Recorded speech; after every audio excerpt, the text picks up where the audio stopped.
কিভাবে মাছ সাঁতরাইতেছে। ওই যে পানির মধ্যে লড়াচড়া করতেছে, কত সুন্দর ভাবে। ওই যে মাছ আস্তে করে টোপ দিয়ে বসে আছে। এই যে ফাঁকাটা দেখছেন, এই ফাঁকাতে আস্তে করে চলে আসে। অনেক দুষ্ট মাছ এখানে।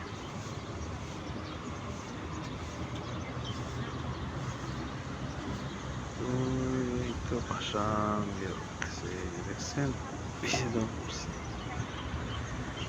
এখানে একটা বিশাল বড় শৈল মাছ আছে, মাঝে মাঝে এটাই করে পাঙ্গাস মাছ আছে, রুই মাছ, আর বিশেষ করে তেলাপিয়াটা বেশি। এই দেখেন ওই যে সাঁতরাইতেছে, কিভাবে যাচ্ছে।